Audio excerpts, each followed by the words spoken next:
살아있는 사전. 61세의 마틴 A가 우리 의료원에 들어온 것은 1983년이 저물어가던 무렵이었다. 그는 파킨슨병에 걸려 이미 혼자서는 자신을 돌볼 수도 없는 지경이었다.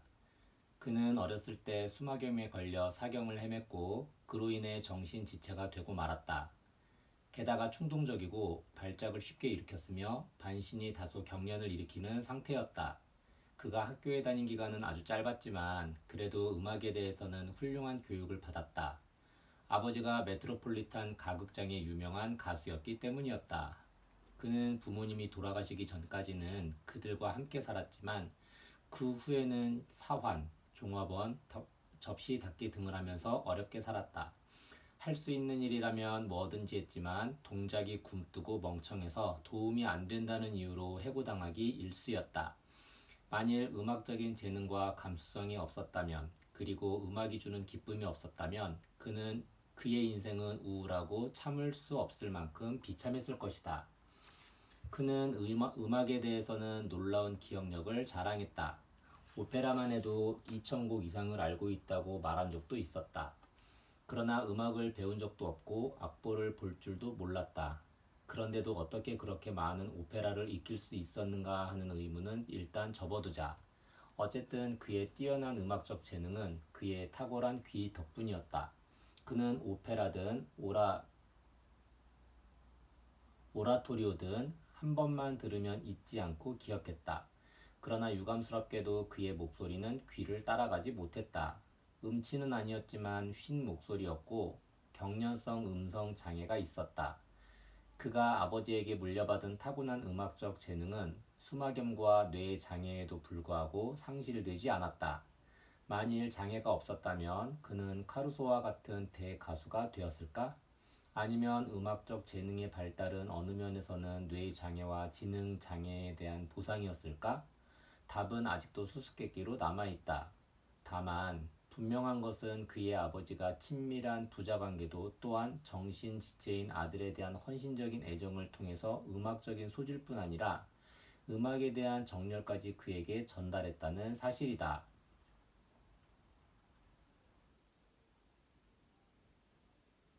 아버지는 아둔하고 덜 떨어진 마틴을 사랑했고 그도 아버지를 열렬히 사랑했다. 그리고 부자간의 애정은 음악에 대한 사랑을 공유함으로써 더욱 끈끈하게 맺어졌다.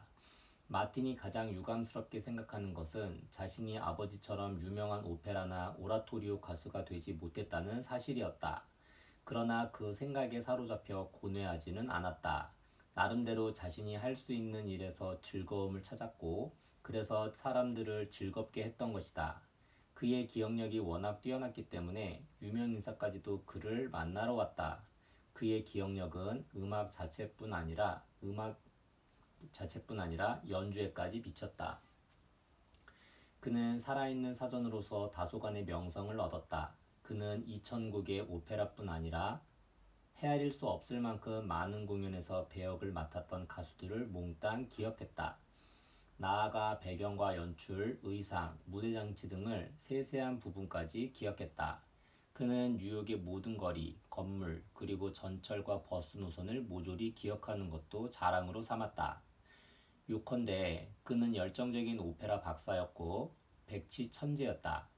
그는 자신이 이처럼 뛰어난 기억력을 지니고 있다는 사실에 어린애 같은 기쁨을 느꼈다. 그러나 그가 진심으로 기쁨을 느낄 때는 교회에서 성가대원의 일원으로 노래를 부를 때였다. 그것은 그의 인생에서 유일한 버팀목이었다. 애석하게도 음감 경련 때문에 솔로를 맡을 수는 없었다. 특히 부활절이나 크리스마스와 같은 큰 행사에서 요한 순환곡, 마태 순환곡, 크리스마스 오라토리오, 메시아 등을 노래할 때 더 큰 기쁨을 느꼈다. 그는 지난 50년간, 그러니까 꼬마 때부터 어른이 된 지금까지 뉴욕의 커다란 교회와 성당에서 이런 노래들을 불러왔다. 메트로폴리탄 가극장에서도 불렀고 극장이 철거된 후에는 링컨 센터에서 바그너와 베르디가 연주될 때마다 대합창단에서 노래를 불렀다.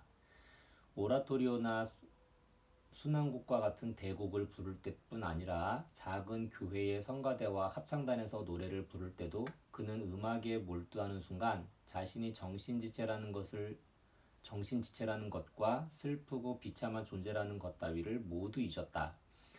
그럴 때면 자신도 중요한 일에 참여한다는 느낌을 받았다. 그뿐 아니라 자신도 어엿한 한 사람의 인간이자 신의 아들이라는 느낌까지 받았다. 마틴의 세계, 내면 세계는 어떻게 된 걸까? 대체로 그는 세상 물정을 몰랐다. 적어도 실제적으로 도움이 되는 살아있는 지식은 빈약했고 그런 지식에 대한 흥미도 전혀 없었다.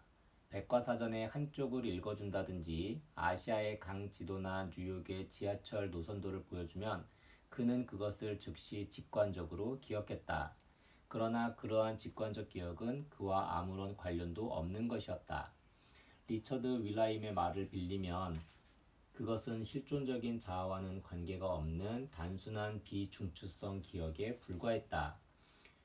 뉴욕의 지도에 감정이 없듯이 그러한 기억에는 거의 아니 전혀 아무런 감정도 존재하지 않는다. 맥락이 없고 발전성도 없으며 응용될 수도 없다. 따라서 상계를 벗어난 그의 직관적 기억은 어떠한 의미에서도 그 자체로는 완결된 세계가 될 수 없었다. 통일되지도 않고 감정도 들어있지 않으며 그 자신과도 아무런 관련이 없기 때문이다. 그것은 생리학적인 것이라고 말해도 좋았다. 즉, 기억의 핵 혹은 기억의 은행과도 같은 것이지 살아있는 인격의 일부는 아니었다. 그러나 단 하나의 예외가 있었다. 지극히 개인적이고 경건한 동기의 기초에 이루어진 기억이 있었던 것이다. 그는 1954년에 출판된 전 9권으로 이루어진 방대한 그로브 음악가 사전을 암기했다. 그야말로 살아있는 그로브 사전이었던 셈이다. 그의 아버지는 나이가 들어 병이 들자 가수로서 이렇다 할 활동을 하지 못하고 집에 있는 날이 많았다. 그는 30세가 된 아들을 곁에 두고 수많은 음악 레코드를 틀거나 악보를 있는 대로 꺼내놓고 차례차례 노래를 불렀다. 그들이 가장 깊은 친밀감을 느끼는 때도 바로 이런 순간이었다. 아버지는 그로브 사전을 아들에게 읽어주었다. 6,000쪽을 모조리 읽어주었다. 마틴은 읽고 쓸 줄은 몰랐지만 아버지가 읽는 내용을 모두 기억 용량이 무한한 대뇌 피질에 기억했다. 그 후 그는 그로브 사전을 생각할 때마다 아버지의 목소리가 들려오는 듯해서 가슴이 터질 듯한 그리움에 젖곤 했다. 우리의 상상을 뛰어넘는 그의 직관적 기억은 전문적으로 사용되거나 이용될 경우 자아와 대립하면서 자아를 배제하거나 자아의 발전을 방해하는 일이 있다. 그리고 직관적 기억의 깊이도 감정도 없다고 한다면 그러한 기억에는 아픔도 느낌도 없기 때문에 현실에서 도피하기 위한 수단이 될 수 있다. 루리아의 기억 항진의 환자의 경우에는 분명히 그랬다. 그의 책 마지막 장에는 그 점이 가슴 절절하게 서술되어 있다. 마틴, 호세, 쌍둥이 형제의 경우에도 어느 정도까지는 직관적 기억을 현실 도피 수단으로 활용했다. 그러나 그들의 직관적 기억은 실용 수단으로서 현실을 위해 나아가 현실을 뛰어넘기 위해서도 사용되었다. 세계를 느끼기 위한 탁월하고 신비로운 감각으로 활용된 것이다. 직관 능력이 없었다면 마틴의 세계는 어떻게 되었을까?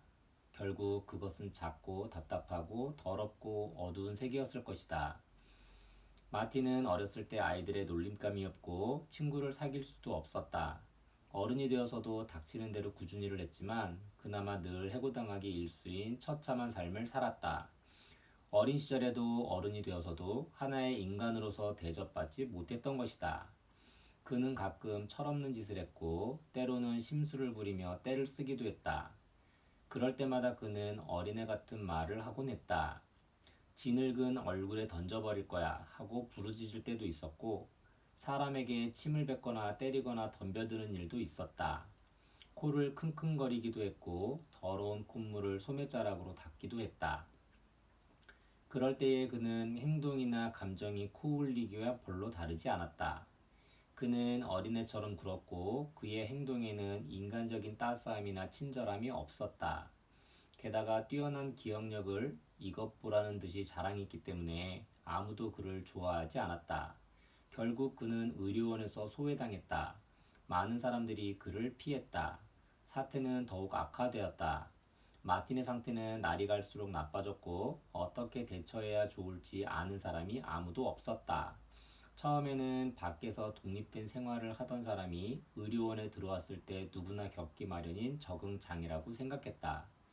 그러나 그를 담당한 간호사는 다른 특별한 원인이 있다는 사실을 눈치챘다. 그녀는 말했다. 무언가가 그를 괴롭히고 있어요. 갈망 같은 건요. 우리가 그의 갈망을 풀어줄 방법은 없어요. 하지만 어떻게든 손을 써야 해요.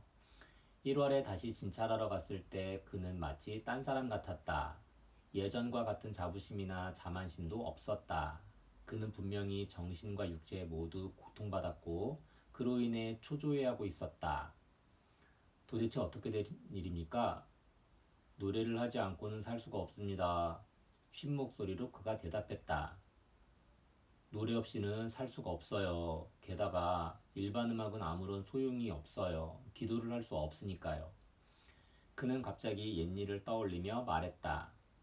바흐에게 음악은 기도의 도구였습니다. 그로브 사전에 바흐에 관한 행목이 그렇게 적혀 있어요.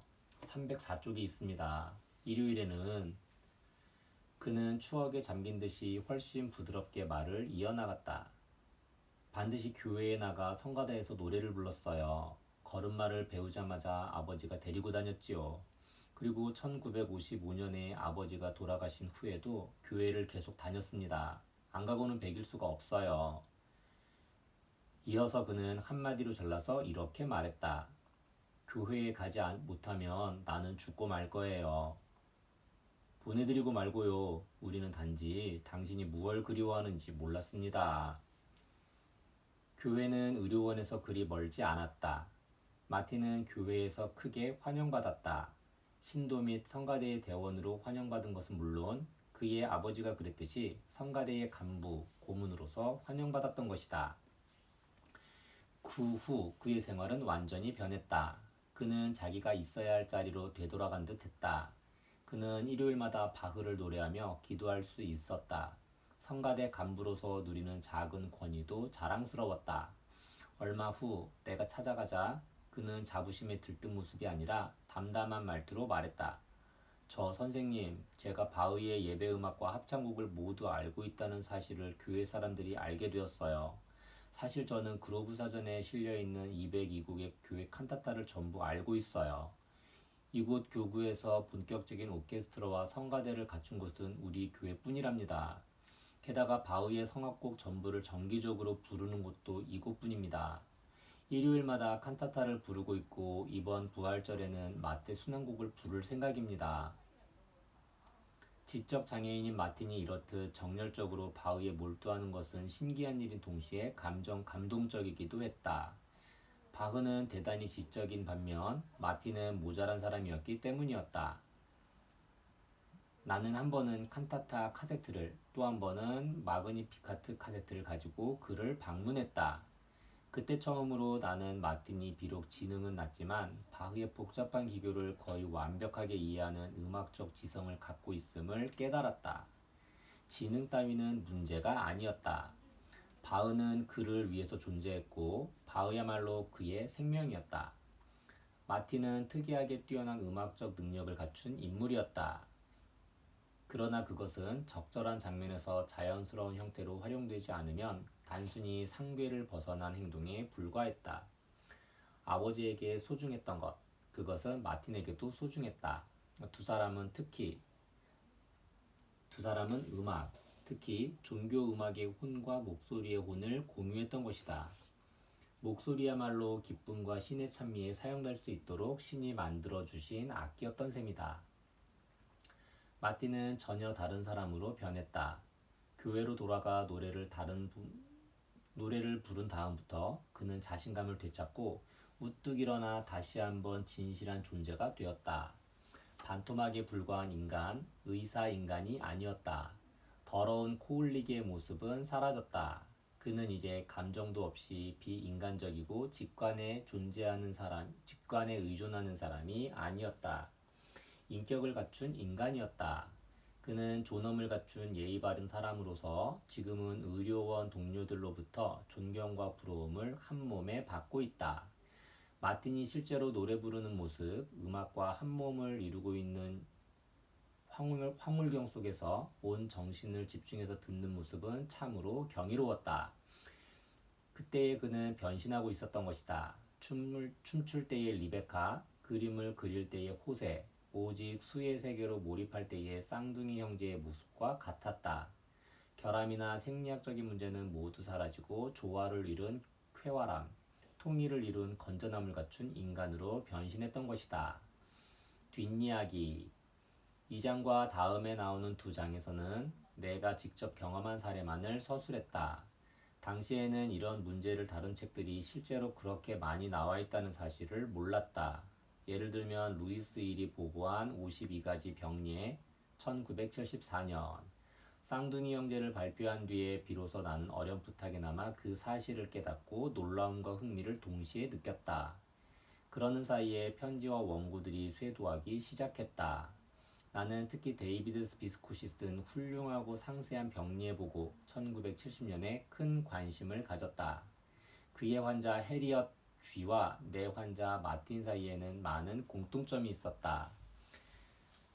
두 사람 다 뛰어난 능력을 갖고 있었지만 그것이 비중심적으로, 다시 말해서 인생을 부정하는 데 쓰이기도 했고, 반면에 때로는 인생을 긍정적으로 창조적으로 쓰이기도 긍정하도록 창조적으로 쓰이기도 했던 것이다.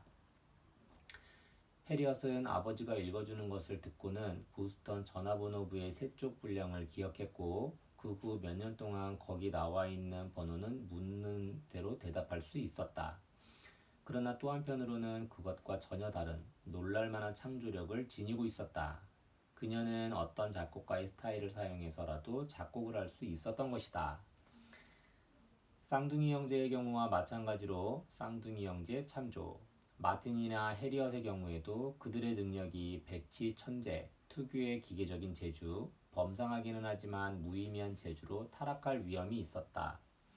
그러나 그런 위험을 피하는 한 그들은 쌍둥이 형제처럼 끊임없이 미와 질서를 추구할 수 있었다.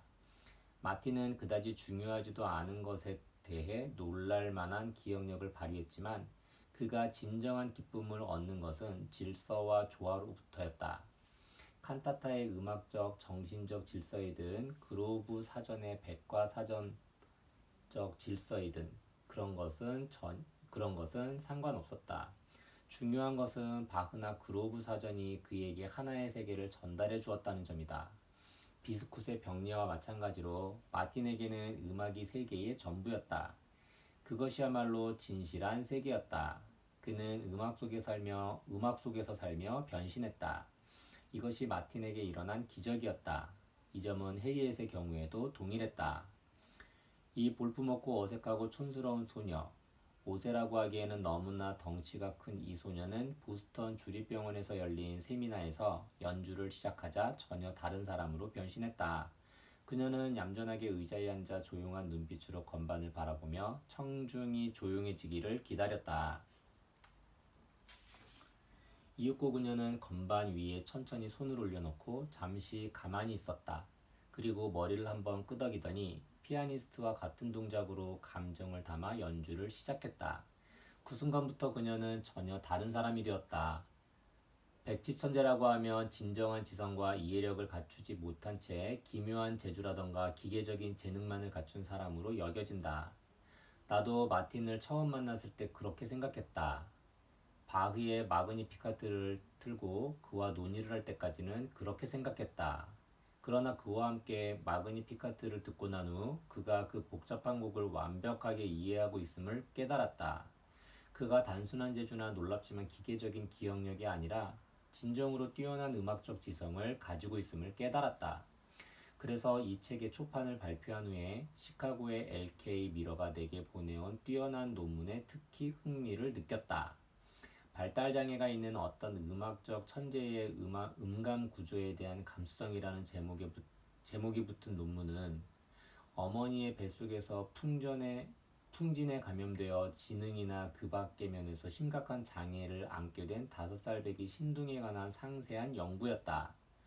보스턴 심리작용협회 출판 1985년. 이 논문에 따르면 그녀는 단순히 기계적인 기억력을 지니고 있을 뿐 아니라 작품을 지배하는 법칙에 대한 뛰어난 감수성, 특히 주제의 전음계 구조를 결정하는 법칙에 대한 감수성을 갖고 있다는 사실이 밝혀졌다. 그녀는 작곡을 위한 구조 법칙에 대해 절대적 지식을 지니고 있음이 드러난 것이다. 다시 말해서 그녀의 지식은 특정한 경험에서 얻어진 것이 아니었다. 나는 이것이 마틴 루터에게도 그대로 적용된다고 확신했다. 그렇다면 백치 천재들 모두가 그렇지 않을까? 음악, 숫자, 시각 등 뛰어난 영역에서 그들은 진정한 창조적 지성을 지니고 있는 것이다. 따라서 그들이 단지 기계적인 재주를 지니고 있다고 단언하는 것은 옳지 않다. 설령 특수하고 좁은 영역일지라도 마틴이나 호세 그리고 쌍둥이 형제와 같이 지능이 낮은 사람들이 능력을 발휘할 수 있는 까닭은 그들에게 창조적인 지성이 있기 때문이다. 우리가 이해하고 소중하게 키워주어야 하는 것은 바로 이러한 지성이다.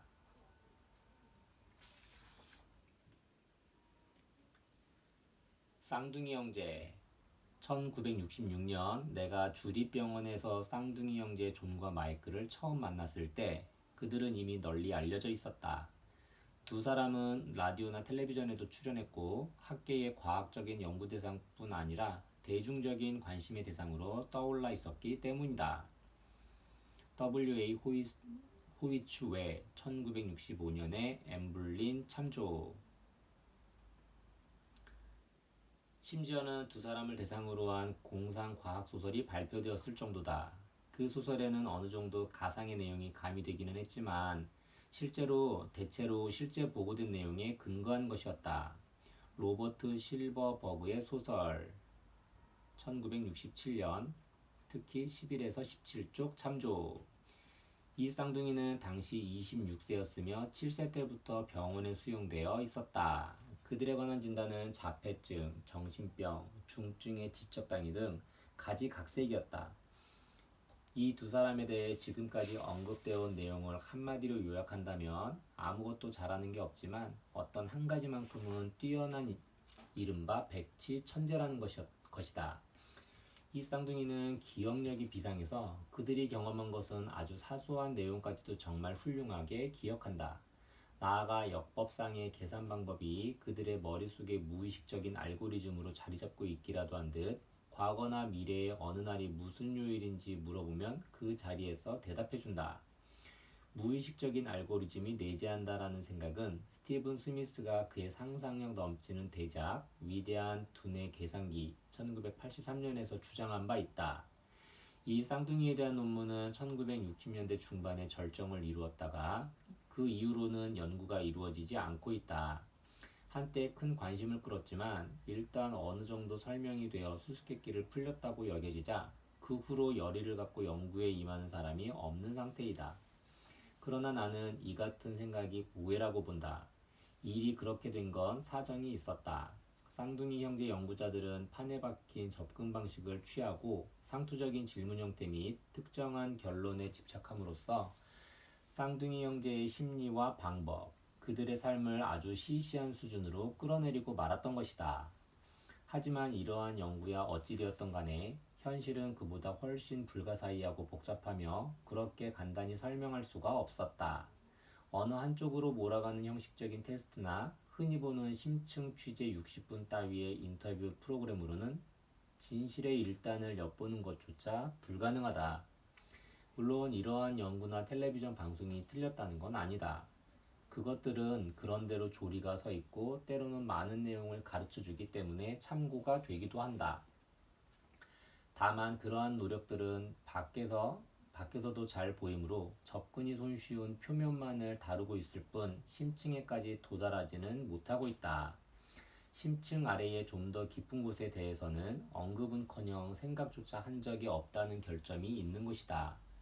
쌍둥이 형제를 테스트한다는 생각과 연구를 위한 대상으로 삼는다는 생각을 버리지 않는 한 그들의 깊숙한 내면 속에 무엇이 자리 잡고 있는지에 대해 생각할 수 없다.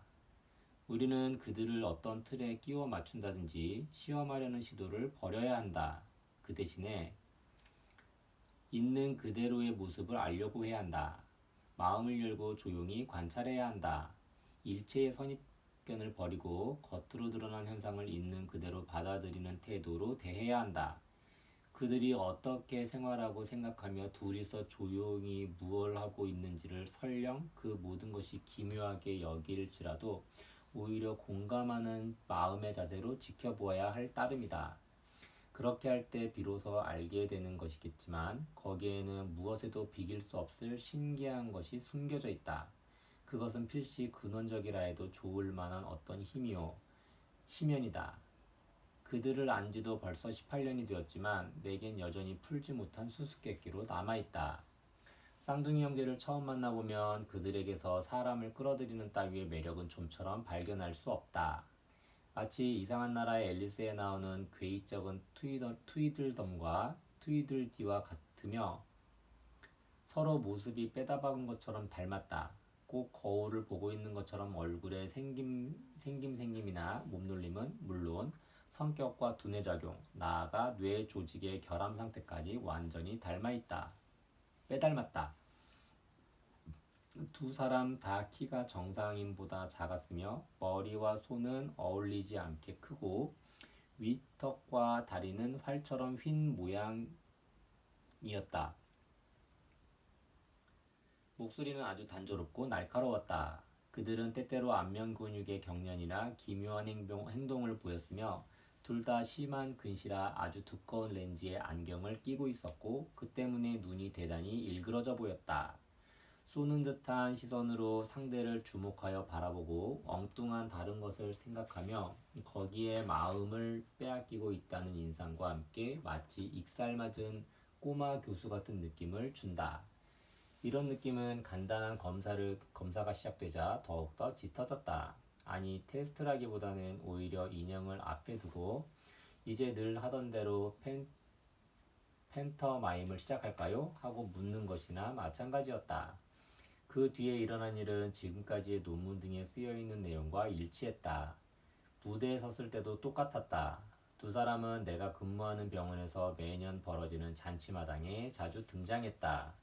그들은 때때로 텔레비전에 출연한 적이 있는데 그때도 마찬가지였다.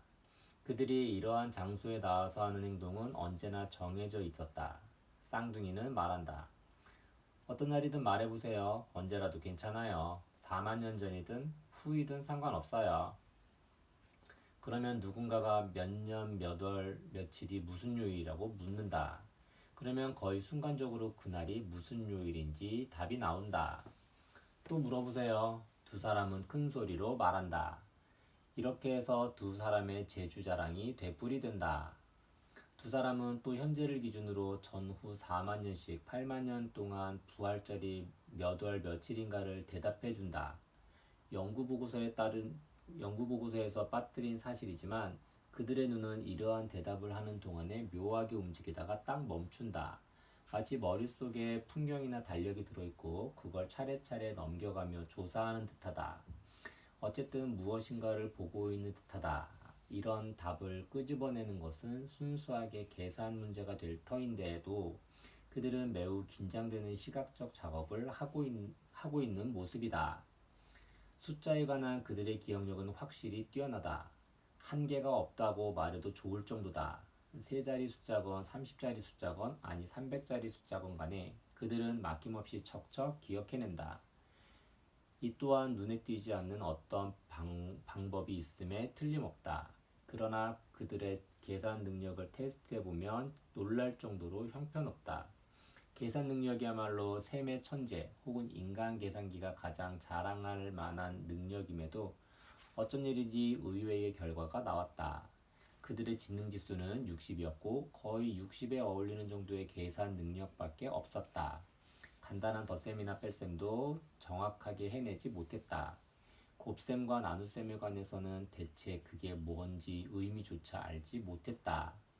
이게 대체 어찌된 일인가?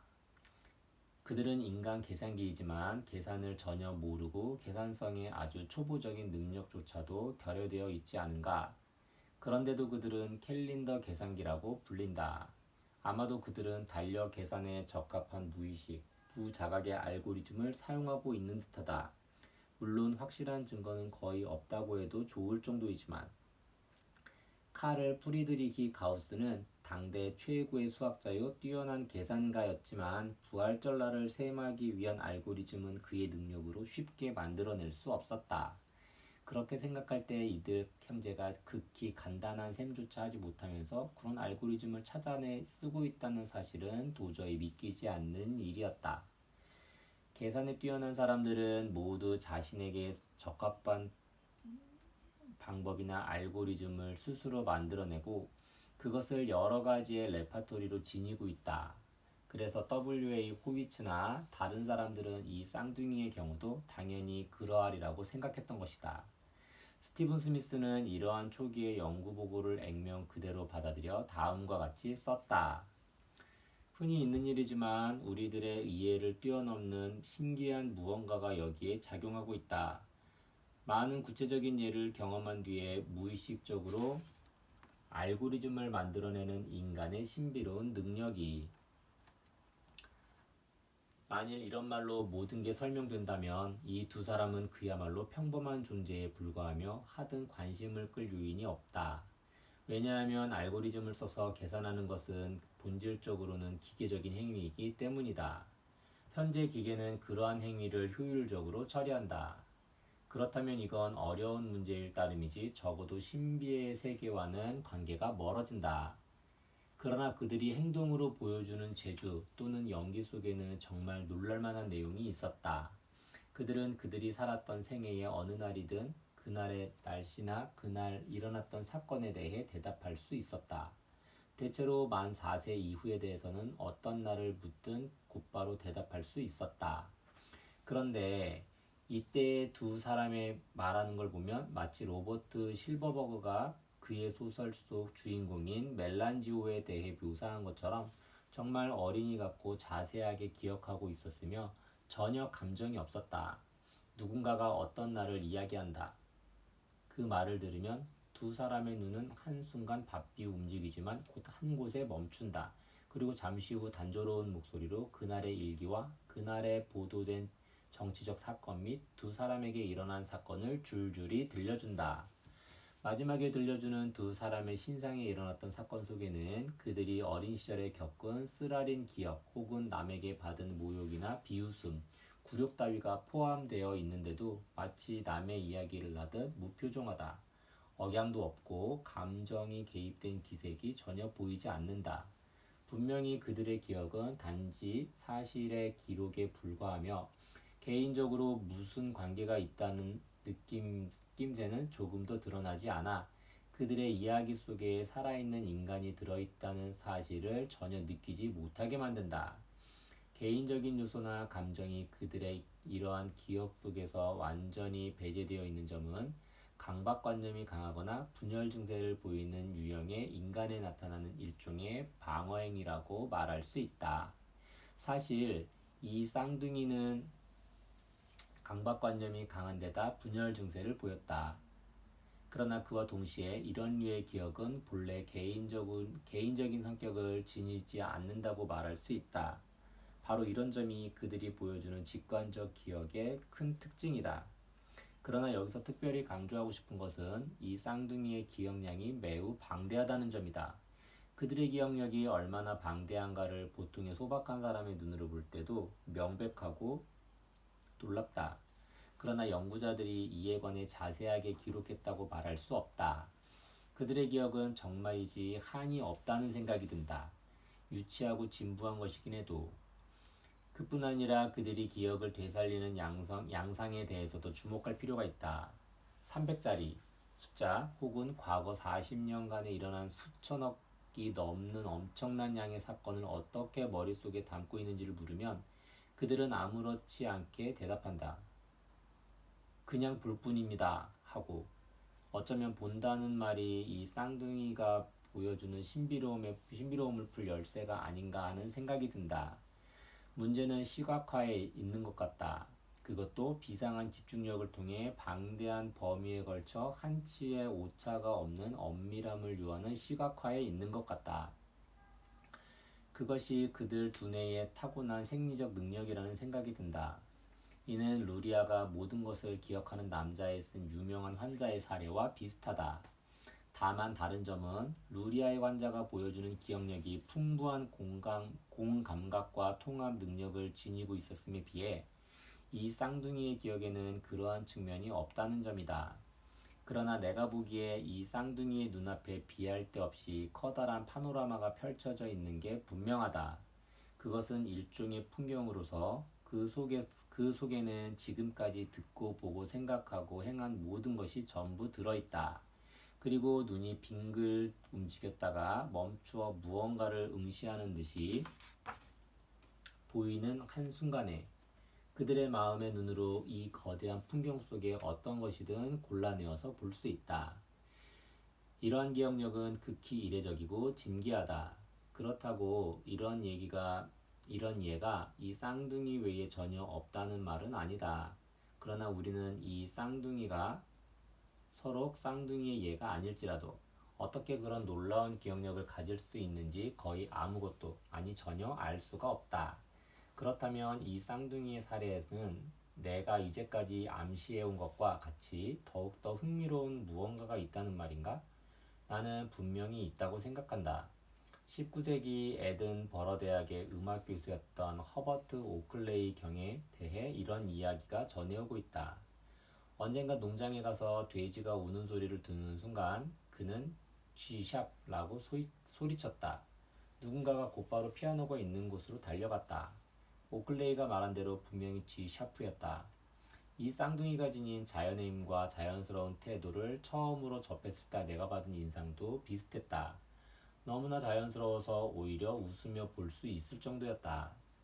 탁자에 있던 성냥갑이 바닥에 떨어지면서 그 안에 성냥이 쏟아졌을 때였다. 두 사람은 동시에 111 하고 외쳤다. 그리고 나서 존이 37 하고 중얼거렸다. 마이클도 마찬가지 말을 했다. 존이 다시 한번 같은 말을 했다. 그리고 끝났다. 내가 직접 그 성냥개비를 일일이 세어보니 정말 111개였다. 어떻게 그렇게 빨리 셀 수가 있지? 하고 묻자 그들은 세는 게 아니에요. 111이 보였어요. 하고 대답했다. 이와 유사한 이야기가 수의 천재로 일컬어지는 차아리아스 다제의 일화로 전해지고 있다. 그는 자기 앞에 콩을 뿌려놓으면 그 즉시 183 혹은 79라고 대답했다고 한다. 그도 지능이 모자랐기 때문에 잘 설명하지 못했지만 자신은 콩을 센 것이 아니라 한순간에 전체 개수가 보일 뿐이라고 대답했다고 한다. 왜 37이라고 중얼거렸지? 그리고 왜 3번을 반복했니? 내가 묻자 두 사람이 동시에 대답했다. 37 하면 111. 이 말을 듣고 나는 어느 때보다 놀랐다. 그들이 111을 한순간에 본다는 말에도 놀라기는 했다. 그러나 이때 내가 느낀 놀라움은 오클레이가 돼지의 울음소리를 듣고 G샵이라고 정확하게 맞췄다는 이야기를 듣고 놀란 것과 비슷한 수준이었다. 말하자면 오클레이의 절대 음감에 해당하는 것을 숫자라는 측면에서 지니고 있다고 생각하면 납득이 갔다. 그러나 그들은 111의 인수분해까지 손쉽게 해냈다. 아무런 방법도 모르고 인수가 뭔지도 모르는데 인수분해를 한 것이다. 앞에서도 말한 것처럼 그들은 지극히 간단한 계산조차 하지 못했으며 곱셈 나눗셈이 어떤 것인지도 몰랐다. 적어도 그런 것 같았다.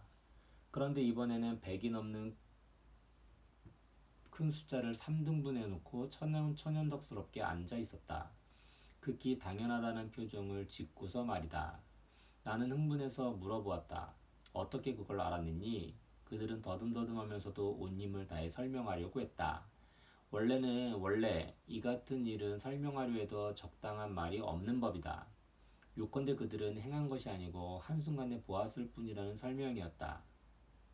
존은 2개의 손가락과 엄지손가락을 펼쳐 무슨 신용인가를 했다. 그건 자기도 모르게 수를 3개로 나누었음을 표현했거나 숫자가 저절로 똑같은 분량씩 3개로 나뉘었다는 의미였는지도 모르겠다. 내가 놀라는 것을 보고 그들 역시 놀란 것 같았다. 마치 내가 맹인 비슷하게 여겨졌던 모양이다.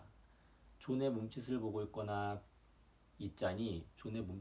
있자니 그는 틀림없이 어떤 실체를 파악하고 있는 모습이었다. 나는 무심결에 마음속으로 중얼거렸다. 이런 능력이 있을 수 있는가? 하고 그들에게는 수가 보인다. 개념을 통해 추상적으로 이해되는 게 아니고 훨씬 구체적, 직접적 감각적으로 그리고 어떤 사물로 파악된다. 게다가 111이 한 덩어리로 보일 뿐만 아니라 그 수를 구성하고 있는 부분들 상호 간의 관계까지도 마치 어떤 사물이 보이듯이 보인다. 어떻게 해서 그 같은 일이 가능할까? 이것을 오클레이 경과 비교해 본다면 3도음이나 5도음에 해당될 것이다. 그들이 사건이나 날짜를 보고 있음을 알았기 때문에 나는 이런 생각을 갖게 되었다. 즉, 그들의 머릿속에 벽걸이용 융단 같은 기억의 직무를 갖고 있다. 그것은 거대한, 어쩌면 끝이 없는 풍경화와 같은 것으로 모든 내용이 그 안에 다 들어있어서 무엇이든 보기만 하면 된다. 하나하나가 개별적으로 고립되어 보임과 동시에 다른 것과의 관계 속에 어우러져 보이기도 한다. 그들이 기억의 직무를 펼치면 먼저 하나하나 고립되어 존재하는 모습이 눈에 들어온다. 그러나 그들의 시력에는 비상한 능력이 있으므로 마음 먹고 주시하면 관념이나 개념 따위가 전혀 개입되지 않아도 거기에서 어떤 것의 상호관계까지 보이는 건 아닐까? 첫눈에 111이라는 숫자 전체가 마치 한 덩어리의 별자리처럼 눈에 확 들어오고 그 수의 별자리를 만들어주는 복잡하기 짝이 없는 내부의 구성 요소나 부분 상호간의 관계까지도 일별하기만 하면 다 보이게 되는 건 아닐까? 이런 능력을 가리켜 원래 혼란스럽기 짝이 없는 불구의 능력이라고 설명하는 것만으로는 뭔가 부족하다. 나는 보르헤스가 쓴 기억의 왕 푸네스를 생각해냈다. 우리들은 한눈에 탁자 위 3개의 포도주 잔을 지각한다. 푸네스는 포도나무의 줄기, 송이, 알을 남김없이 본다. 칠판에 써있는 원주나 직각삼각형이나 마른 목골 따위의 형태는 우리들도 완전히 직관할 수 있다. 그러나 이레네오는 이와 똑같이 조랑말의 거친 갈기나 산길의 떼들 따위를 직관할 수 있었다. 그가 얼마나 많은 별을 인식할 수 있었는지 그건 헤아릴 길이 없다. 이 쌍둥이 형제도 분명 수에 대해 비상한 열정과 재능을 갖고 있었기에 111을 한눈에 읽을 수 있었다. 그렇지만 가령 111개의 포도나무라고 할 경우 그 나무를 봄과 동시에 잎도 보고 줄기도 보고 열매도 보는 것이 과연 가능할까? 그런 생각은 기묘하고 불합리하며 불가능하다고 말할 수도 있다.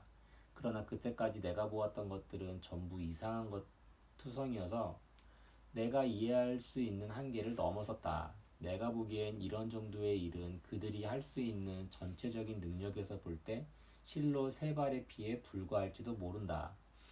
나는 이 문제를 여러 각도에서 생각해 보았지만 생각한다고 어찌 될 일은 아니었다. 그러다가 잊어버리고 말았는데 아주 우연히 또 다른 광경에 맞닥뜨리고 말았다. 그건 마술이라도 보는 듯 신기하고 놀랄만한 광경이었다. 쌍둥이 형제를 2번째로 보았을 때는 그들 모두 방의 한쪽 구석에 앉았다. 2사람의 얼굴에는 수수께끼 같은 미소가 어려 있었다. 그때까지 본 적이 없는 미소로 어쩌면 2사람만의 기묘한 기쁨과 평화를 맛보고 있는 듯했다. 2사람에게 방해가 되지 않도록 나는 조심스럽게 다가갔다. 그들은 둘이서만 숫자와 관련된 기묘한 대화를 나누고 있는 것 같았다. 존이 어떤 숫자를 말한다. 6자리 숫자였다. 마이클은 그 숫자를 듣고 고개를 끄덕인다. 생긋이 웃음 짓고 마치 문제를 풀며 즐기고 있는 것 같았다. 이번엔 마이클이 6자리의 다른 숫자를 이야기한다. 다시 존이 받을 차례인데 그는 그 숫자를 천천히 반추한다. 그날 그들의 모습은 마치 포도주 애호가가 진귀한 포도주를 한 모금 머금고 그 맛과 향에 도취되어 있는 듯했다. 그들은 아직 내가 들어오는 것을 눈치채지 못했으며 최면술에라도 걸려있는 것처럼 그저 멍한 모습으로 앉아 있었다. 그들은 무엇 하고 있었던 걸까? 도대체 그들 사이에 무슨 일이 일어난 것일까? 나는 전혀 알 수가 없었다. 일종의 게임을 하고 있는 듯했다.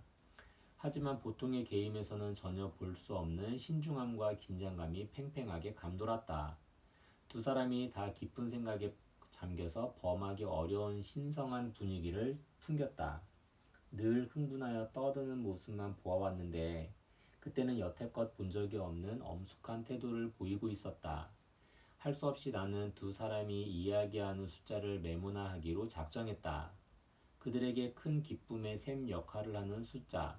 깊이 생각하고 느긋하게 맛을 보고 두 사람 사이에서만 비밀스럽게 오가는 그 숫자를 받아 적었다. 나는 집으로 돌아오면서 그 숫자들이 과연 무슨 의미를 띠고 있을까를 줄곧 생각했다. 확실한 의미, 모든 사람이 이해할 수 있는 뚜렷한 의미가 있을까? 아니면 형제끼리만 통하는 터무니없는 말로서 그저 일시적인 특수한 의미밖에 없는 것일까? 나는 집으로 돌아오는 길에 운전을 하면서 루리아가 쓴 쌍둥이 료사와 유라를 생각했다. 그들은 뇌와 언어기관에 장애가 있는 일란성 쌍둥이였는데 자기들만 아는 독특한 원시적인 말투로 같이 놀며 이야기했다. 루리아와 유도비치의 공저 1959년. 존과 마이클은 단 한마디의 말도 사용하지 않았다. 다만 상대방에게 숫자를 들려줄 뿐이었다. 이들 보르헤스적인 즉 푸네스적인 숫자는 이 쌍둥이만이 아는 포도나무인가? 조랑말의 거친 갈기인가? 하늘의 별인가? 아니면 두 사람 사이에서만 통하는 일종의 부호로서 숫자에 지나지 않는가? 집에 돌아오자마자 나는 제곱, 약수, 함수, 소수 등이 실려있는 숫자표를 찾았다. 아득히 먼 어린 시절의 기념품으로 간직하고 있던 것이었다. 어렸을 적에 나 또한 숫자의 유달리 등의 숫자가 보이는 사람이라고 불린 적도 있고 사실 숫자의 남다른 정열을 쏟기도 했었다. 숫자표를 보기 전에 예감하고 있기는 했지만 역시 생각한 대로였다. 쌍둥이 형제가 주고받았던 6자리 숫자는 모두 소수였다. 소수란 1과 그 자신의 수 외에는 약수가 없는 양의 정수를 말한다. 두 사람은 내가 간직한 숫자표와 같은 걸 본 것일까? 아니면 갖고 있는 것일까? 그렇지 않으면 상상조차 할 수 없는 일이긴 하지만 그들이 111이라는 수가 또는 37이 3번이든지 보였던 것과 마찬가지로 소수가 보였던 것일까? 그것이 계산 결과 얻어낸 숫자일 리는 없다. 왜냐하면 그들은 계산을 전혀 하지 못하기 때문이다. 이튿날 나는 소수가 적힌 표를 소중하게 끼고서 병동에 들어섰다. 두 사람은 역시 방의 한쪽 구석에 앉아 숫자 대화를 나누고 있었다. 나는 아무 말도 하지 않고 이번에는 두 사람이 있는 곳으로 가까이 다가가 앉았다. 그들은 처음에는 흠칫했지만 내가 방해되지 않음을 깨닫고는 6자리 소수 게임을 계속했다. 잠시 시간이 지나고 나서 나도 그들의 놀이에 끼어들기로 하고 어떤 숫자, 즉 8자리 소수를 말했다. 두 사람은 나를 돌아보았다. 그러고는 꼼짝도 하지 않았다. 그 얼굴에는 긴장과 놀라움이 어려 있었다. 침묵 속에 오랜 시간이 흘렀다. 이처럼 오랫동안 그들이 아무 말 없이 계속 지낸 적은 없었다. 30초나 그 이상이 지났을까? 갑자기 두 사람은 동시에 생긋이 웃었다. 그들은 내가 상상할 수도 없는 어떤 방법인가를 동원해 내가 말한 숫자가 소수임을 알아차렸던 것이다. 이것은 두 사람에게 정말 더할 나위 없는 큰 기쁨, 이중의 기쁨이었다. 하나는 내가 그들에게 새롭게 즐거운 놀이 한 가지를 안겨주었기 때문이다. 그때까지 그들은 8자리 소수는 대해본 적이 없었다. 또 하나는 그들이 즐기고 있는 놀이를 내가 이해하고 있음이 분명했기 때문이다. 나 역시 숫자 놀이를 좋아하고 그저 보고 관심을 보이는 정도에 그치는 것이 아니라 그들 사이에 함께 끼어 앉아 친구가 되어 주었다는 그 사실을 그들이 알았기 때문이다. 그들은 의자를 조금씩 밀어서 나에게 자리를 만들어 주었다. 이제야 비로소 나는 그들의 세 번째 놀이 친구로서 받아들여진 것이다. 그러더니 언제나 먼저 문제를 내던 존이 이상하게 오랫동안 생각을 했다. 적어도 5분간은 그러고 있었다. 그 사이 나는 꼼짝도 할 수 없었다. 숨조차 크게 쉴 수 없을 정도였다. 드디어 9자리 숫자가 나왔다. 역시 5분 정도의 시간이 흐르고 나서 마이클이 똑같이 9자리 숫자로 되받았다. 이번에는 내 차례였다. 나는 숫자표 책을 몰래 들여다보고 꾀를 써서 책에 써있는 10자리의 소수를 말했다. 다시 침묵이 감돌았다. 이상하게 전보다 훨씬 오랜 침묵이 계속되었다. 드디어 존이 경이로운 정신집중을 거듭한 끝에 12자리 숫자를 말했다. 나는 더 이상 확인할 방법이 없어 아무런 대답도 할 수 없었다. 나의 책에는 10자리 이상의 소수는 실려있지 않았기 때문이다. 당시에 그 이상의 책은 없었을 것이다. 그러나 마이클은 도전에 응해 시간이 비록 5분 정도 걸리긴 했지만 대답을 찾아냈다. 1시간쯤 지나고 나자 이 두 사람은 20자리 소수까지 주고받았다. 나는 비록 확인할 방법이 없었지만 그것들이 소수였으리라고 생각한다. 1966년 당시에는 컴퓨터를 사용하지 않는 한 20자리 소수를 알아낼 수 있는 방법이 전혀 없었다. 아니 컴퓨터를 사용한다 해도 어려웠을 것이다. 이른바 에라토스테네스의 체 방식으로 꾸준히 풀어가든 그 이외의 어떤 알고리즘을 이용하든 소수를 발견하는 것이 그리 간단치 않기 때문이었다. 이렇게까지 큰 소수가 되면 간단한 방법이 있을 수 없다. 그럼에도 이 두 사람은 그걸 하나의 놀이로 즐겼다. 뒷이야기 참조. 나는 다시금 다재에 관해 떠올렸다. 아주 오래전에 읽은 F.W.H. 마이어스의 매력 넘치는 성격에 대해서 1903년에 이런 구절이 있었다. 다재는 이 방면의 초능력자로서는 아마도 복음을 통틀어 최고라 해도 과언이 아니겠지만 수학적인 이해에 관한 이상할 정도로 모자랐다. 그런데도 그는 12년 동안 800만은 물론 900만에 가까운 수를 대상으로 약수와 소수의 표를 만들었다.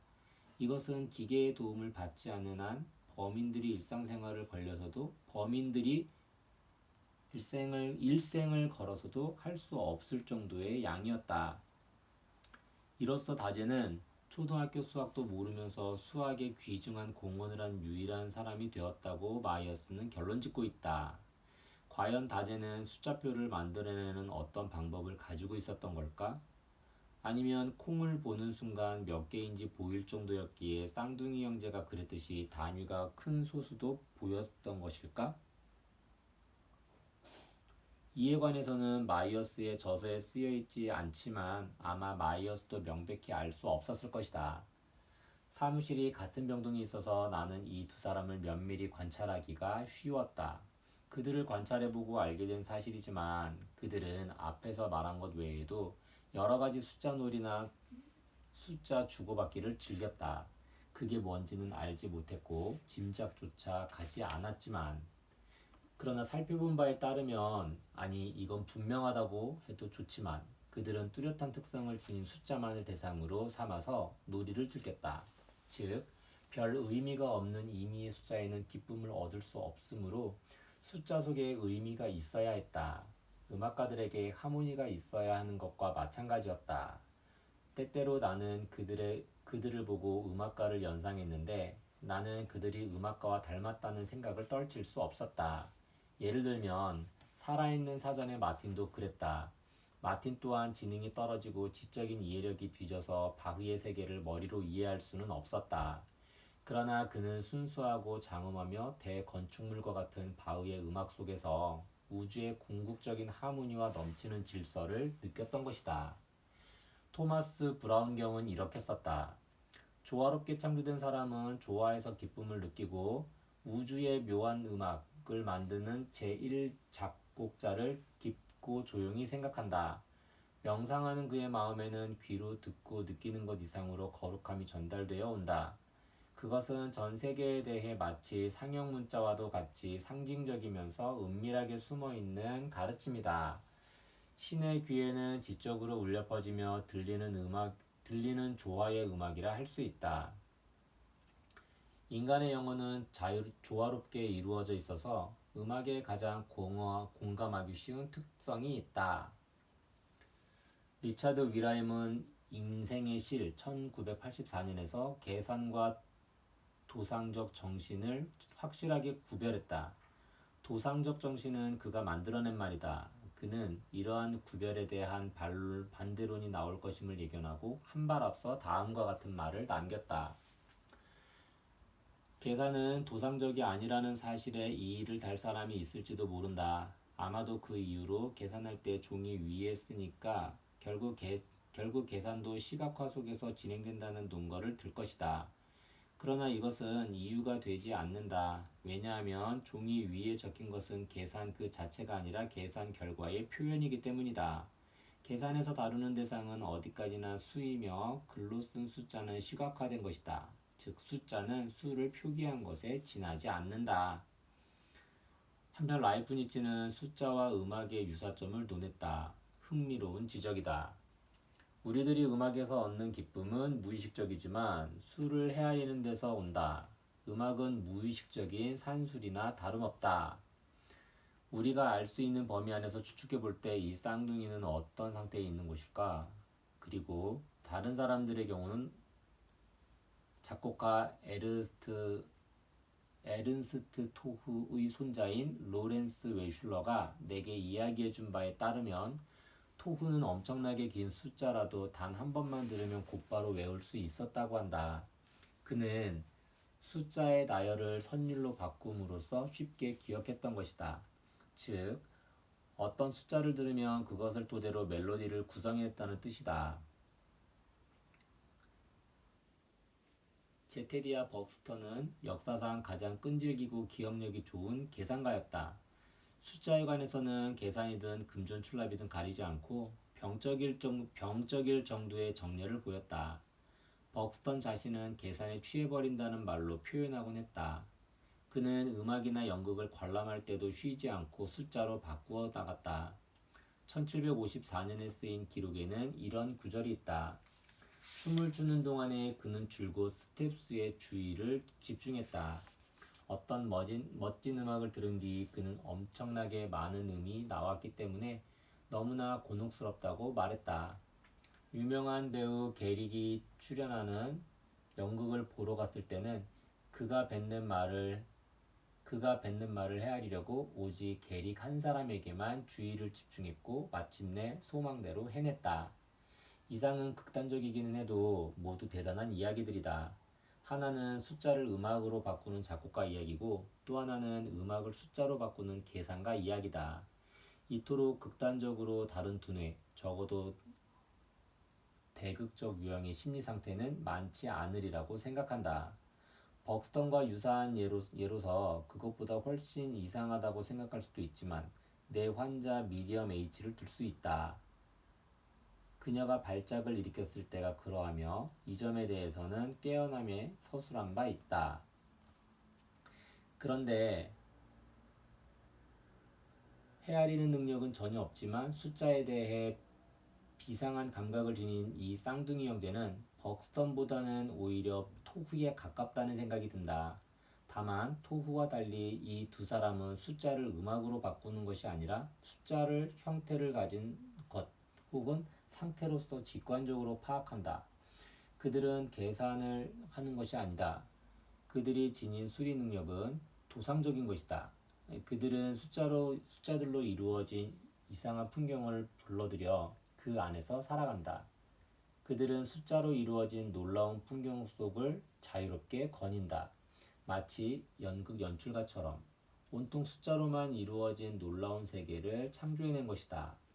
나는 그들이야말로 비범한 상상력을 지닌 사람들이라고 믿는다.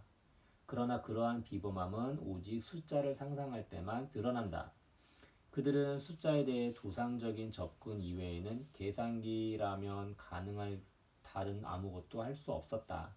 그들은 커다란 풍경 속에서 사물의 형상을 보는 것과 똑같이 숫자를 형태로서 직접 보았던 것이다.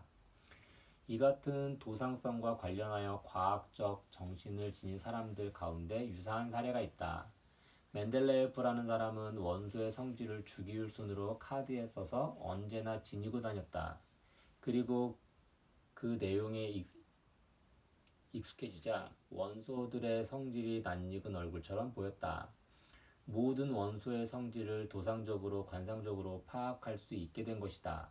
따라서 주기율 순으로 늘어놓은 모든 원소표를 앞에 두고 우주의 얼굴을 보는 듯한 기분을 느꼈다고 한다. 이 같은 과학자의 마음은 본질적으로 도상적이며 자연의 삼라만상이 인간의 얼굴 또는 하나의 광경으로 보이게 된다. 물론 음악으로 보이는 경우도 있다. 이러한 광경은 마음속의 환영은 현상적인 것으로 충만해 있다. 그런데도 물리와 밀접하게 관련이 있다. 즉, 심령의 세계로부터 물리적인 세계로의 환원이 가능하며 거기서 이러한 과학의 2차적 외면적인 작용이 성립된다. 이에 대해 니체는 철학자는 우주에 내재한 교양곡의 메아리를 자기 내부에서 들은 뒤 이를 관념의 모습으로 뒤바꾸어 다시금 외부 세계로 투사하려는 사람이다 라는 글을 남겼다. 쌍둥이 형제는 지능은 떨어졌지만 우주의 교양곡이 들렸으리라는 생각이 든다. 그 교양곡은 숫자의 형태를 취하고 있었을 것이다. 인간의 영혼은 그 사람의 지능이 높고 낮음에 관계없이 조화를 이루고 있다. 물리학자나 수학자 같은 사람들에게는 여기서 말하는 조화의 감각이 주로 지적일 것일 수 있다. 그러나 지적이라고 해서 감각적이 아니라는 이야기는 아니다. 아니, 감각이 전혀 뒤섞이지 않는 경우란 있을 수 없다고 생각한다. 그러므로 여기서 감각이란 단어는 항상 이중적인 의미를 내포하게 된다. 감각적이란 단어는 개인적이란 뜻도 있다. 감각적이란 단어에는 개인적이란 뜻도 있다. 왜냐하면 우리들이 어떤 것을 느낄 수 있다고 받아들이는 것은 그것이 자기 자신과 어떤 점에서든 관계가 있기 때문이다. 여기서 마틴의 예를 다시 살펴보자. 바흐의 음악이라는 의리의리한 대건축물은 틀림없는 마틴에게 전 세계에 마치 상형 문자와도 같이 상징적이면서 은밀하게 숨어있는 가르침을 안겨주었다. 그렇지만 그 건축물은 또한 언제 들어와도 확인 가능하고 비할 데 없이 훌륭하고 그립기 짝이 없는 바흐임이 분명했다. 마틴은 이것을 가슴이 저리도록 잘 느꼈으며 아버지에 대해 품고 있던 애정과 연결시켰다. 쌍둥이 형제는 앞에서 말한 비상한 능력뿐만 아니라 뛰어난 감수성, 그것도 조화로움을 갖고 있음에 틀림없다. 나는 아마도 그것이 음악에 대한 감수성과 통하는 것이 아닐까 생각한다. 그렇다면 당연히 그것은 우주에 내재하는 음악을 본 피타고라스의 감수성과 일맥상통한다. 그런데 내가 기묘하다고 생각하는 점은 그런 감수성이 존재한다는 사실이 아니라 어째서 그런 사람들이 이렇게 적은가 하는 것이다. 인간의 영혼은 그 사람의 지능지수에 관계없이 조화를 이루고 있다. 무언가 궁극적인 조화 또는 질서를 찾아내고 싶어 하거나 느껴보고자 하는 욕구는 모든 사람의 마음에 보편적으로 존재한다. 그것은 그 사람의 능력과도 관계가 없고 나타나는 형태도 가지각색이다. 옛날부터 수학은 과학의 여왕으로 대접받아왔다. 그리고 수학자는 항상 수를 대단히 신비하게 여기고 이 세계는 수가 지닌 신비한 능력에 의해 유기적으로 구성되어 있다고 느껴왔다. 이런 신경은 러셀의 자서전 서문에 아름답게 표현되어 있다. 한결같은 정열을 가슴에 안고 나는 지식을 추구했다.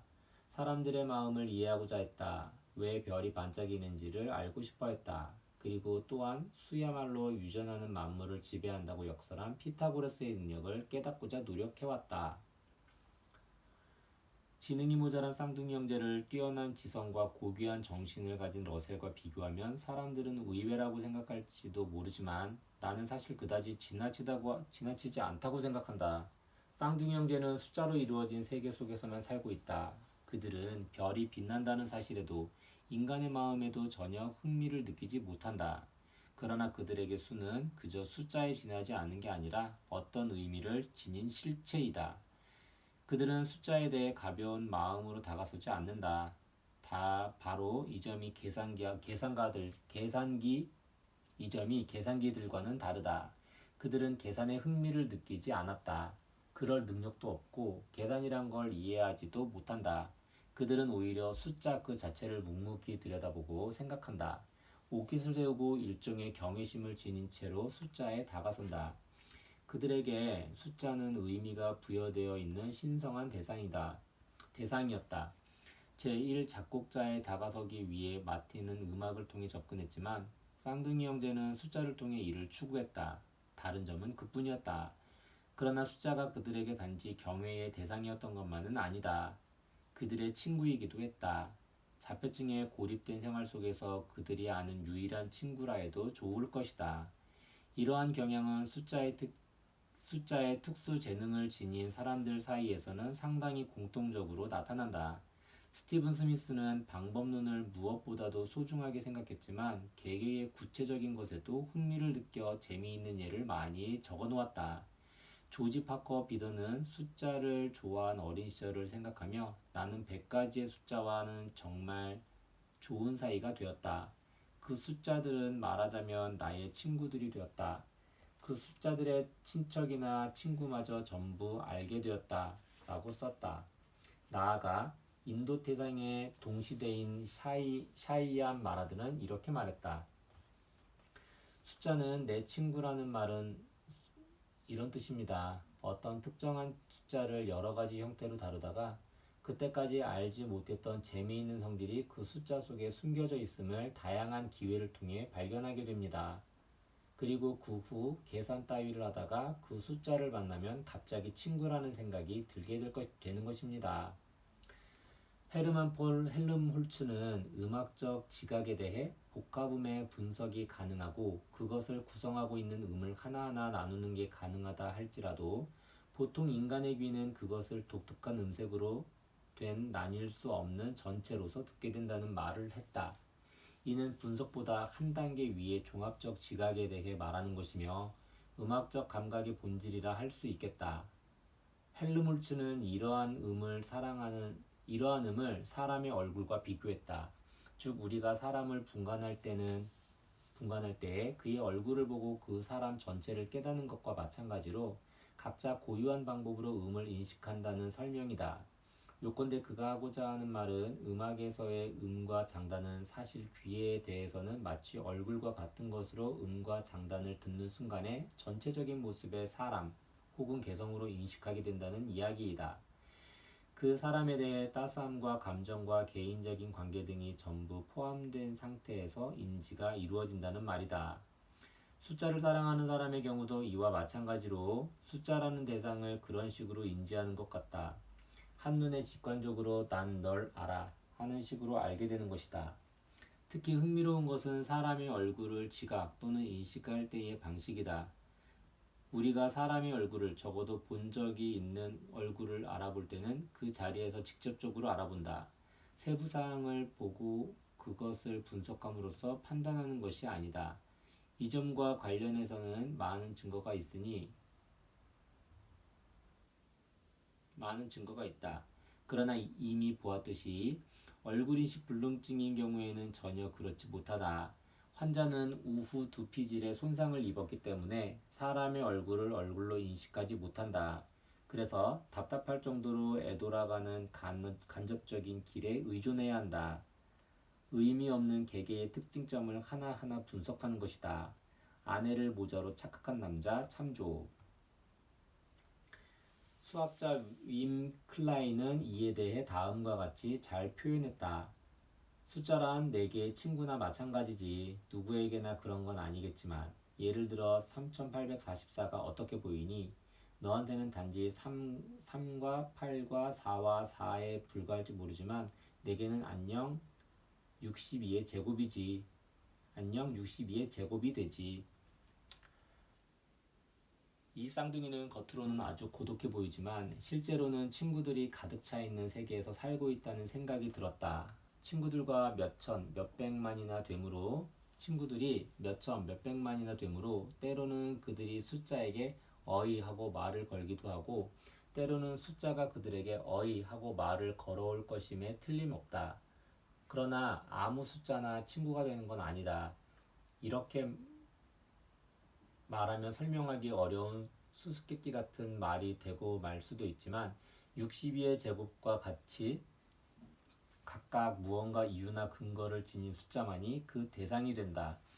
특히 보통 방법으로는 접근조차 하기 어려운 숫자가 그들의 친구가 되는 셈이다. 쌍둥이 형제는 천사와 같은 직접적 인식 능력을 지니고 있는 것 같았다. 별 노력 없이도 그들은 숫자로 가득 찬 우주나 하늘을 볼 수 있었다.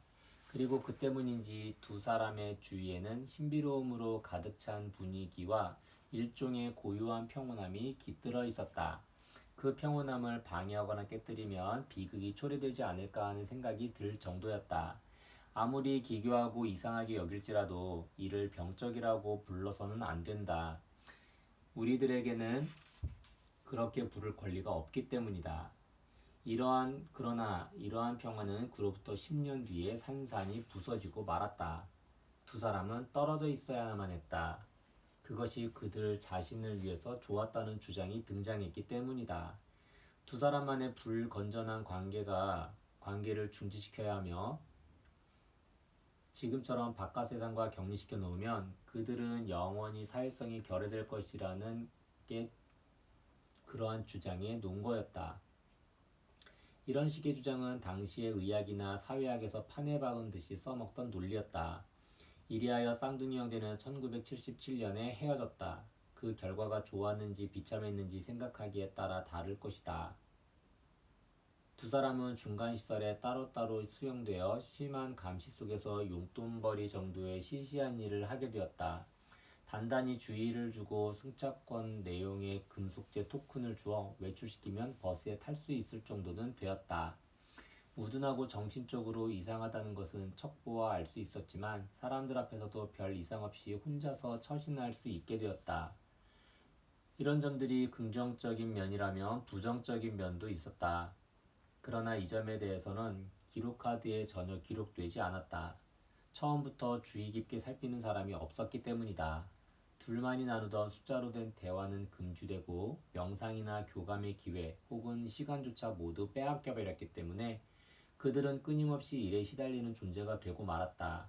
결국 그들은 숫자에 대한 지난날의 신비한 능력을 잃어버리고 그와 함께 삶의 기쁨이나 살아있다는 감각조차 빼앗기고 말았다. 이렇게 된 까닭은 쌍둥이를 떼어놓은 사람들이 그들을 어느 정도 독립 가능한 정상적인 사회인으로 만들기 위해 신비한 능력의 손실 따위는 어쩔 수 없이 겪게 되는 사소한 희생이라고 치부했기 때문이다. 나는 이러한 조치가 이루어졌다는 소식을 듣고 나디아에게 가한 조치를 떠올렸다. 나디아는 스케치에 뛰어난 재능을 지닌 자폐증 소녀이다. 자폐증을 가진 예술가 참조. 나디아 또한 스케치 이외의 분야에서 능력을 최대한 발휘할 수 있는 길을 찾기 위해서 가차없이 치료체제에 따르도록 하는 조치를 받았다. 그 결과 어떻게 되었는가? 사물에 대해 몇 마디 정도는 말할 수 있게 되었지만 스케치는 완전히 그만두고 말았다. 나이젤 데니스는 이렇게 썼다. 이리하여 천재 소녀에게서 천재성을 빼앗아버리고 말았다. 그 다음엔 아무것도 남지 않았다. 단 하루의 뛰어난 재능이 사라지고 어디를 보아도 보통 사람 이하인 결함투성이의 소녀가 되었다. 이런 기묘한 치료법이나 고안해내다니 도대체 우리는 무엇하는 인간이란 말인가? 또 한 가지 덧붙여 적어두어야 할 점이 있다. 이것은 마이어소도 깨닫고 있는 점이다. 그는 수에 관해 경이로운 능력을 지닌 사람들을 깊이 고찰하여 그 결과를 천재라는 제목의 장 앞머리에 실었다. 무슨 말인가 하면 천재성으로 가득 찬 경이로운 능력이란 기묘하기 짝이 없고 불가사의한 것으로 평생 계속될 수도 있지만 저절로 사라져버리고 마는 경우도 있다는 사실이다. 그러나 쌍둥이 형제의 경우 그들의 천재성은 단지 능력이라는 말로 설명이 부족하며 인격적으로든 감정적으로든 그들의 삶의 중심에 있는 그 무엇이었다. 그렇지만 두 사람이 헤어지고 나서부터 그들은 그 능력을 잃어버리고 말았다. 그리고 그리하여 그들의 인생에는 아무런 의미도 남지 않았고 중심 또한 사라지고 말았다. 이러한 논의가 너무 기이하거나 도착적이라는 생각이 든다면 루리아가 관찰한 쌍둥이의 사례를 생각해 보기 바란다.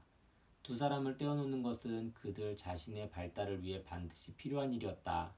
그래야만 아무런 의미도 내용도 없이 허튼 소리와 속박에서 그들을 풀어 놓아 줌으로써 건전하고 창조적인 인간으로 발달할 수 있게 해줄 수 있는 것이다. 뒷이야기. 필자가 이 원고를 이즈리얼 로젠필드에게 보여주자 그는 산술 속에서 보통의 사칙연산이 아니라 더욱 고차원적이고 간단한 방법이 여러 가지 있다는 사실을 지적해 주었다. 그리고 이 쌍둥이의 비상한 능력과 한계를 볼 때 어쩌면 그들은 모듈러 연산에 의한 시계산을 수행한 것 같다는 말도 했다. 그가 내게 보낸 편지 속에는 이언 스튜어트가 현대수학의 개념 1975년에서 설명한 알고리즘에 입각해 생각하면 이 쌍둥이가 요일을 알아맞힌 수수께끼를 설명할 수 있을지도 모른다고 쓰여 있었다. 8년이나 되는 범위 안에 있는 어떤 특정한 날의 요일을 알아낼 수 있는 능력은 사실 의외로 간단한 알고리즘의 토대를 두고 있답니다. 오늘부터 그날까지의 일수를 7로 나누었을 때 나누어 떨어지면 그날은 오늘과 같은 요일이 되고 만일 나머지가 1이 되면 그날의 요일은 오늘 하루 뒤의 요일이 되는 것입니다. 이른바 주기의 개념을 사용한 모듈러 연산이라 할 수 있는데 이 연산은 순환적이며 반복적으로 같은 패턴이 계속 나타납니다. 아마 이들 쌍둥이들도 그러한 패턴을 머릿속에서 시각화했을 것입니다. 단순한 구성도의 형태로 보였거나 아니면 스튜어트의 책 30쪽에 나오는 정수의 나선형과 같은 풍경으로 나타났을지도 모릅니다. 그러나 이것만으로는 이 쌍둥이 형제가 어떻게 소수를 주고받는 놀이를 할 수 있었는지에 관한 대답은 얻지 못합니다. 그런데 요일을 맞추기 위한 계산에서는 7이라는 소수가 나옵니다. 즉, 소수가 필요합니다. 소수일 경우에는 순환적 패턴이 생겨나며 그것을 근거로 요일도 알아낼 수 있고 그에 따라 과거의 특정한 날에 일어난 사건 또는 일어난 사건 또한 기억해낼 수 있습니다. 한편 그들은 7이 아닌 소수일 경우에는 또 다른 패턴이 생겨서 그들의 회상행위에 중요한 도움이 된다는 사실을 알고 있었을지도 모릅니다. 성량계비를 보고 111은 37의 3배라고 말했던 사실에 주목해 보십시오. 그들은 37이라는 소수를 짚어내 그걸 3배 한 것입니다. 실제로는 소수만 보였던 것입니다. 소수가 달라지게 되면 패턴도 달라지게 됩니다. 상대방이 말한 소수를 반복할 때 그들 사이에 시각적인 정보가 전달되고 있다고 생각해 보면 패턴이 정보의 단편이었을지도 모릅니다. 요컨대 모듈러 연산은 그들이 과거를 찾는데 도움을 준 것입니다. 그리고 소수일 때만 나타나게 되는 패턴은 두 사람에게 특별한 의미를 지니고 있음이 분명합니다. 이처럼 모듈러 연산을 이용하면 매우 큰 수의 소수에서 생겨나는 패턴에 손쉽게 끼워 맞춤으로써 보통의 사칙 연산으로 잘 들어맞지 않는 경우에도 재빨리 답을 찾아낼 수 있습니다. 이것이 바로 스튜어트가 지적한 것이다. 만약 이 쌍둥이의 방법, 즉 시각화가 이러한 알고리즘으로 간주된다고 한다면 정말 진귀한 부류에 속하게 될 것이다. 그건 대수학적인 것이 아니라 공간적 확대를 지니는 것이기 때문이다. 아울러 나무, 나선형, 건조물 등과 동류를 이루기 때문이다. 다른 점이 있다면 단지 보이는 것이 지상의 풍경이 아니라 사유의 풍경이라고 말하고 싶다. 로젠필드의 지적과 스튜어트의 모듈러 연산의 해설은 솔직히 나를 흥분시켰다. 왜냐하면 그들의 설명은 이 쌍둥이의 능력처럼 다른 방법으로는 설명하기 어려운 능력을 해명하는 해결까지는 아니더라 하더라도 계기가 된다고 여겼기 때문이다. 이러한 고등산술은 이론으로서는 이미 가우스의 정수론 연구 1801년에 설명된 바 있다. 그러나 그것이 실용화된 것은 최근의 일이다. 앞으로는 어떻게 될 것인가? 때때로 교사나 학생들에게 머리 아프고 부자연스러우며 습득하기 어렵게 받아들여졌던 이제까지의 산술은 어떻게 될 것인가? 가우스가 서술한 심오한 산술이 촘스키의 심층 통사론이나 생선 문법과 마찬가지로 인간에게 천부적, 내재적인 산술로 병존해 나갈 수 있을 것인가? 적어도 이러한 산술은 쌍둥이 형제와 같은 정신을 지닌 사람들 속에서는 생생하고 힘차게 살아 움직이고 있었을 것이다. 우주의 별에 비유한다면 그것은 끊임없이 확장을 거듭하는 정신 속에 있는 말하자면 수의 구상성단 같은 것이었다. 나선형으로 돌아가면서 밖으로 끊임없이 뻗어나가는 수의 성운 같은 것이었다. 앞에서도 언급했듯이 쌍둥이 형제가 발표되자 글을 읽는 많은 사람들이 편지를 보내주었다. 개인적인 내용을 담은 편지가 있는가 하면 과학적인 내용을 담은 것도 있었다. 수를 본다거나 직관적으로 파악하는 이야기를 쓴 편지도 있었고 이런 현상이 무엇을 의미하는지를 논한 글도 있었다. 자폐증의 일반적인 특질이나 그 감수성에 대해 적은 편지도 있었고 그러한 감수성이 어떻게 해서 육성되는지 그리고 어떤 억압이 작용하고 있는지를 서술한 것도 있었다. 또 일란성 쌍둥이의 문제를 적은 편지도 왔다. 특히 흥미로웠던 것은 이러한 아이를 키우고 있는 부모들이 보내준 편지였는데 부모의 입장에서 연구하고 고찰하면서 자식에 대한 헌신과 깊은 애정과 놀라운 객관성이 한데 어우러져 있었다. 파크 부부의 편지는 그 중 하나였다. 파크 부부는 탁월한 지성을 갖춘 사람들이었고 그들의 딸 엘라는 비상한 재주를 타고났지만 자폐증이었다.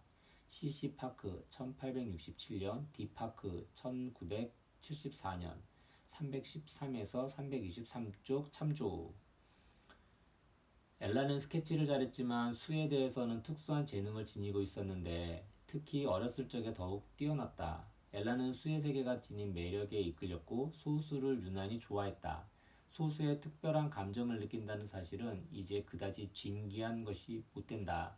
시시파크는 편지에서 그녀가 아는 또 다른 자폐증 아이에 대해서 썼는데 그 아이는 종이란 종이에는 모두 숫자를 한가득 써넣는다고 한다. 스스로도 억제할 수 없는 어떤 충동에 이끌려 그렇게 쓰는 것 같았다. 놀라운 건 그 숫자들이 모두 소수였다는 사실입니다. 그 말 뒤에 그녀는 이런 말을 덧붙였다. 소수야말로 또 다른 세계를 향해 열려있는 창문인 것 같습니다. 그 후에 다시 받은 편지에는 최근의 경험으로 약수와 소수에 특히 민감한 젊은 자폐증 사내에 관해 언급하면서 그가 약수와 소수를 어떻게 특별한 수로 인식하는지를 적고 있었다. 그에 관해 다음과 같은 예가 소개되었다. 상대방으로부터 반응을 끌어내기 위해서 특별한이라는 말을 써야만 했다. 그 숫자 4875는 어디가 특별하지? 13으로도 나누어지고 25로도 나누어지는 점요. 7241은 어디가 특별하지?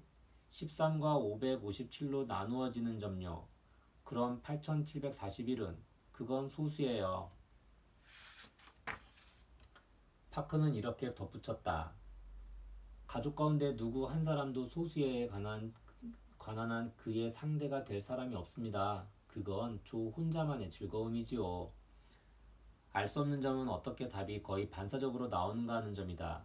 답이 뭔가 머리를 써서 나오는 것인지, 전부터 알고 있던, 그래서 기억해내는 것인지, 그렇지 않으면 한순간에 보이는 것인지, 그건 지금까지도 수수께끼로 남아있다. 다만 확실한 것은 소수에서 특별한 즐거움이나 의미를 느끼는 혹은 느끼는 것 같다는 점이다. 형식적인 아름다움이나 균형미 같은 것을 느끼는지도 모른다. 엘라의 경우에는 때때로 환상적인이란 단어를 쓰곤 했다. 특히 소수는 특별한 생각, 이미지, 감정, 관계를 환기시켜준다.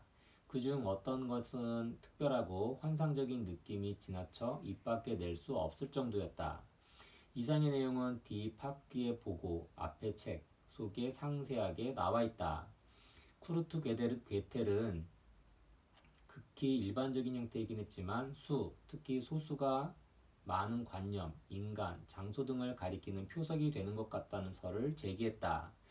만약 그렇다면 괴델이 말하고 싶은 표식설은 이 세상의 산술화 또는 숫자화를 향해 길을 열어가고 있는 셈이 된다고 할 수 있다.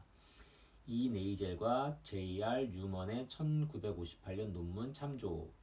만약 괴델의 말대로라면 쌍둥이 형제나 그와 동류의 사람들은 수의 세계에 살고 있을 뿐만 아니라 세계 속에서 수를 통해 존재한다는 생각을 해볼 수 있다. 그들이 수와 놀고 수를 끄집어내려는 것은 인생 그 자체를 살아보려는 몸짓이 아닐까. 그리고 우리가 그들을 잘 이해하지 못해 열쇠를 찾아내지 못했을 뿐, 그들의 그러한 행동 거지는 기이하지만 정확한 의사소통 방식일지 모른다.